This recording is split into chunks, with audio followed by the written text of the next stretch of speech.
vamos a pasar a la siguiente sesión, que es una de las que a mí más me tiene en ascuas. José María Gay de Liébana, bienvenido, un honor tenerte con nosotros, te seguimos, yo personalmente te sigo siempre.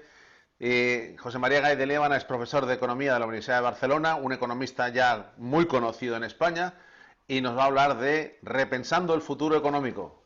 Muy, muchas gracias y bienvenido, José María. Bueno, gracias, se me oye bien, imagino, ¿no? Ahí, Pancho, se me Fan- oye. Sí, Fantásticamente. bravo. Pues entonces yo siempre normalmente he hecho mano de diapositivas, por tanto, en este caso no va a ser la excepción.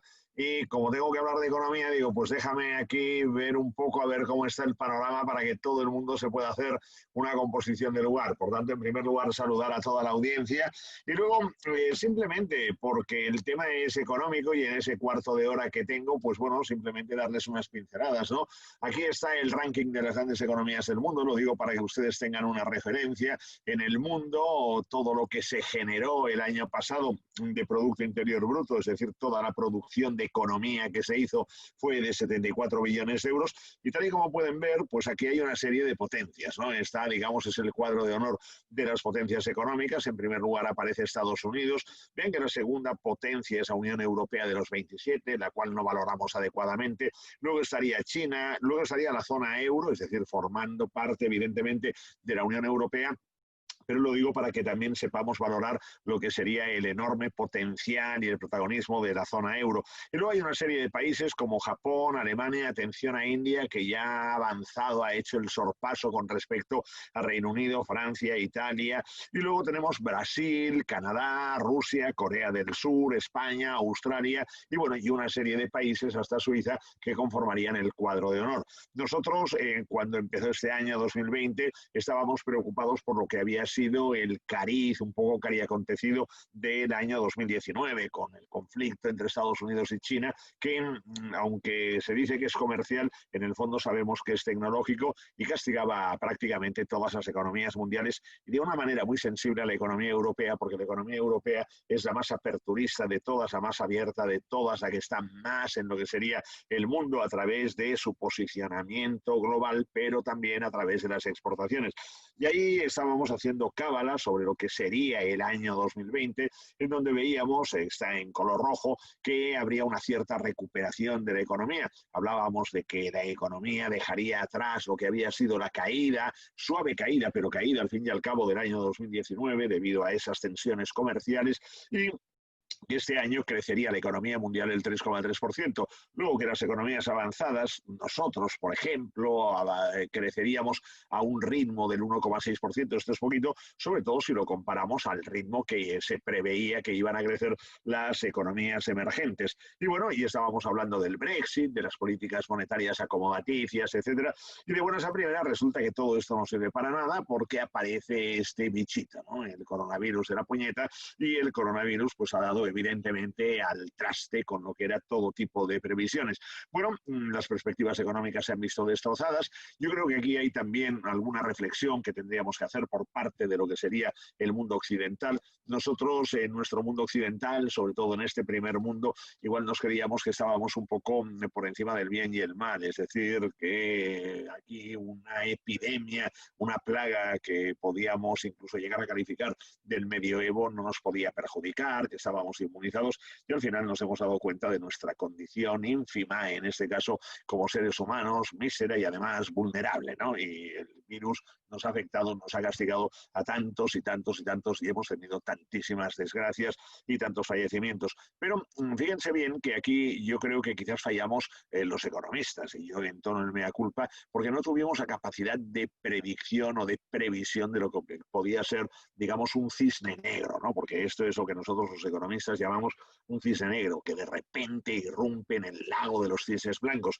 Seguramente también los científicos, o yo no sé si ellos fallaron o no se les hizo el caso debido que había que la atención que se les tenía que prestar, y desde luego lo que no cabe la menor duda es que los políticos estaban descolocados y sobre todo en el caso de España. Por tanto, nos pilló el virus, todo se vino abajo y ahora esto es lo que tenemos a nivel de previsiones. Fíjense cómo la caída de la economía a nivel mundial, de acuerdo con el Fondo Monetario Internacional. Yo quiero aquí sí advertir a todos los que están viendo ahora en estos momentos esta diapositiva que esto va cambiando casi cada día, es decir, cada día hay nuevos pronósticos sobre la economía que dependen un poco de cómo vaya el ambiente, de cómo esté el ambiente, cómo se palpa ahí la reacción de la gente, pero en principio cada vez son un poco a peor, ¿no? Pero yo me quedo con lo que el Fondo Monetario Internacional decía en el mes de abril y nos dijo que habría una caída de la economía del 3% y el año que viene, en 2021, habría una recuperación. Esto sería a nivel global, a nivel del mundo.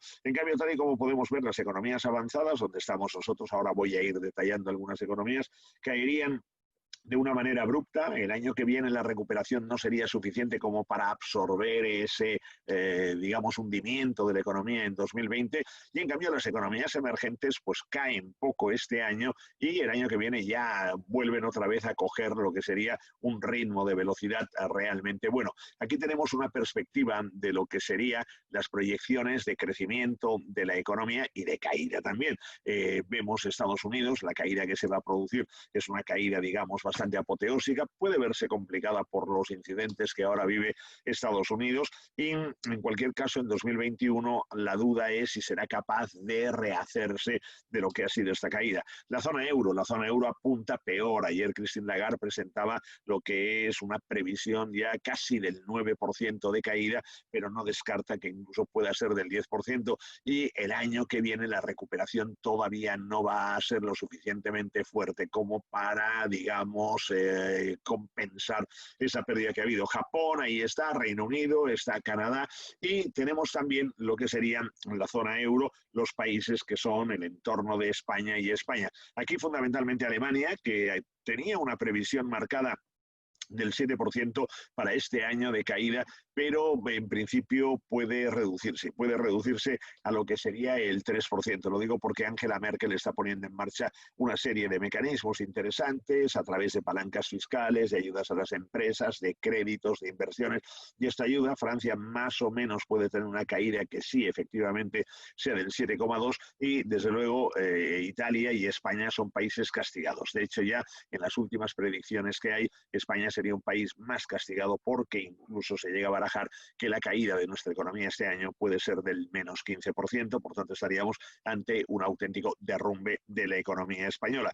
Y si echamos un vistazo a lo que sería el resto del mundo, para hacernos una pequeña composición de lugar, podemos ver cómo en China, a pesar de los pesares, pues China, que se ha convertido en la fábrica industrial del mundo, este año la economía crece poquito, pero ya el próximo año 2021 ya volverá a crecer, volviendo por sus fueros. Vean también India crece y crece no poquito, el 1,9 no está mal, pero el año que viene ya el 7,4%.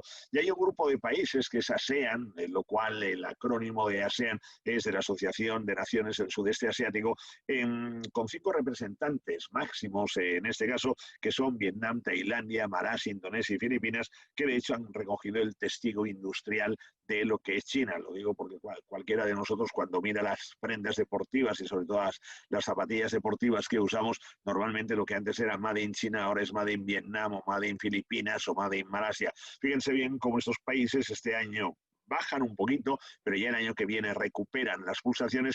Y luego tenemos una perspectiva yendo hacia Latinoamérica, en donde tanto Brasil como México tendrían una caída que puede ser fuerte también por lo que sea la bofetada del coronavirus. Y el año que viene, en principio, la recuperación de sus economías, como dos economías representativas de lo que sería el continente latinoamericano, pues en principio no sería lo suficiente como para recuperar el terreno perdido. A partir de ahí, los estados han puesto en marcha distintos planes de contraataque. En España prácticamente no se ha hecho nada. Sí querría destacar, por ejemplo, el papel en este caso de Estados Unidos con $2 billones que ha puesto en marcha con dinero para las familias, con financiación a las pequeñas y medianas empresas que además si mantienen los puestos de trabajo no van a tener que devolver. Alemania, que Angela Merkel como siempre sigue marcando ese estilo tan característico germano, 600.000 millones de euros de fondo de recuperación, de fondo de estabilización, además 100.000 millones más y ya había puesto 55.000 millones para lo que era la transición ecológica en el mes de febrero. Francia va haciendo todo lo que puede, el objetivo de Macron es que no haya ni una sola empresa que quiebre, en Italia se está echando el resto en el sentido de aguantar y en España lamentablemente pues vemos como la reacción del gobierno ha sido prácticamente muy mala, con lo cual aquí hay que preguntarse si un país por sí mismo será capaz de salir salir de este bache o bien va a necesitar ayuda. Y es entonces cuando tenemos que recurrir a la Unión Europea, al Banco Central Europeo. Hay que decir a ver si está esto, digamos, en marcha. La Fed, que es la Reserva Federal Norteamericana, le va dando a la máquina de los billetes. También Christine Lagarde ayer anunció 600.000 millones de euros más que va a poner en la economía de la zona euro, comprando deuda pública, comprando bonos de empresas privadas, y esto en principio es el kit de la cuestión. Pero el Banco Central Europeo, al igual que la Reserva Federal, pueden llegar hasta un determinado punto. El resto de la historia es que los estados pues tengan palancas fiscales.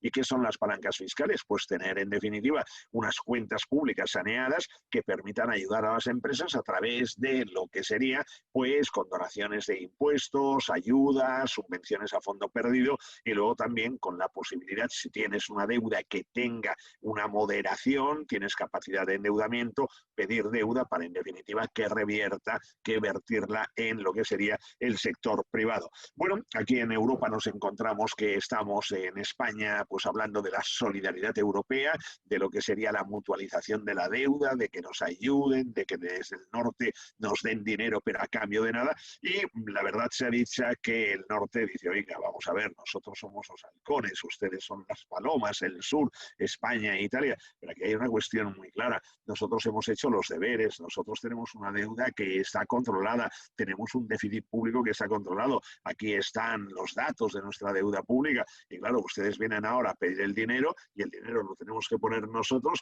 y oiga, este dinero que le tenemos que poner nosotros, si se lo dejamos, tiene que ser con una serie de condiciones. Bueno, el impacto, ya voy acabando, el impacto en la economía española pues es significativo, a pesar de que incluso la propia vicepresidenta económica del gobierno dijo que no, y nosotros tenemos un Producto Interior Bruto que se mueve dentro de unas cotas que cuando se ve esta perspectiva desde el año 2007 hasta ya el año 2021, que yo pongo de acuerdo con las previsiones del gobierno, vemos que no ha crecido de una manera sustancial ni para que todo vaya bien. Pero dentro de lo que sería ese tejido económico, la gran pregunta es cómo va a ser la recuperación en España, y se habla, ya saben, que de letras, ¿no? Que si en V, en U, en L, en V asimétrica, en W, cuándo y cómo. Bueno, aquí hay un poco la evolución en porcentaje de la economía española. Como pueden apreciar, la economía española iba cayendo, iba cayendo. Quiere decir esto que ya el ciclo económico estaba en la fase madura, por tanto, cuando ya está maduro es cuando ya deja de crecer tanto, y entonces ya nos encontramos con lo que sería la caída de 2020. Puede ser que sea del 8%, puede ser que sea del 9%, puede ser que sea del 15%, y ya no entro en lo que sería la recuperación. En cualquier caso, si es una V asimétrica, quiere decir que sería no Nike, sino, digamos, lo asimétrico de Nike, es decir, caída en picado y luego una subidita muy bajita, muy bajita. Y esto sería lo que yo quiero destacar con el avión, ¿no? Es el aterrizaje abortado. Cuando haces un aterrizaje abortado, imagino que algunos de los presentes habrán tenido oportunidad de vivirlo. Ahí de lo que se trata es de que cuando el comandante dice reject landing, entonces en ese momento el tener la fuerza suficiente para que los motores estén al ralentí, pero que en el momento en el que se toque ya la pista con las ruedas delanteras, entonces ya la instrucción es el go around, ¿no? Vamos arriba, pero y esto sería la V. Lamentablemente la economía española no dispone de lo que sería esta fuerza, y no dispone de esta fuerza simplemente porque nosotros hemos concentrado nuestro tejido industrial o nuestro tejido económico en lo que era no la industria, sino los servicios, ¿no? Por tanto, los servicios en estos momentos es lo más castigado, porque ahí el turismo juega un papel clave, la hostelería, la restauración, todo lo que sería complementario, el comercio, y por tanto esta es nuestra debilidad, una debilidad que cada vez se está agravando todavía más como consecuencia de lo que es este proceso de desindustrialización que hemos vivido. Fíjense que en el año 73 el peso de la industria era del 38% y ahora es del 11%. Bueno, evidentemente esta concentración de tanta actividad económica dentro de lo que sería el sector servicios provoca que la mayoría de la gente trabaje en servicios, y por lo tanto quiero decir que la parte débil, la vulnerable de lo que sería la situación económica de España se concentra en nuestro tejido empresarial y en lo que sería el mercado de trabajo. Bien, esto provocará una lacra del el paro, y a partir de aquí yo ya concluyo con lo que serían las aristas de la crisis en España, y diría también que incluso en otros países, pero fundamentalmente me concentro en España. Tenemos una crisis sanitaria, se han recortado los presupuestos de sanidad. Cabe preguntarse a los políticos por qué han recortado estos presupuestos de sanidad cuando el gasto público se ha ido incrementando a lo largo de estos años. Estamos viviendo una crisis económica que no somos conscientes de la destrucción que entraña en cuanto a empresas que quedan ya desaparecidas, empresas que se mueren, que agonizan, y los puestos de trabajo inherentes a estas empresas. Esto va a devenir, va a degenerar en un malestar social. Por tanto, esta es la otra cara de la crisis social. Y luego, tal y como vemos, y sobre todo en función del espectáculo lamentable que tenemos oportunidad de ver en el Congreso de los Diputados, la clase política no está a la altura, con lo cual va esto a provocar también una crisis política que creo que no será una crisis política cercenada, limitada a lo que serían los partidos políticos, sino también a la sociedad. La sociedad se da cuenta de que no tiene al día de hoy unos políticos de talla, unos gestores de talla que sepan llevarnos hacia la tierra prometida, cual Moisés. Y yo creo que con esto prácticamente es el momento acá, por mi parte, Paco, acá Pancho, lo digo porque estoy ya rápido aquí, en definitiva, para que no arañar más tiempo, ¿no? Pero bueno, pero tranquilamente, muy bien, hombre. Oye, Pancho, pues nada, oye, para mí un lujo aquí, os envío abrazos virtuales a todos, ¿eh? Muchísimas gracias. Un abrazo. Bravo, que vaya bien, Pancho, a todos. Saludos cordiales. Gracias, hasta Ánimo. luego.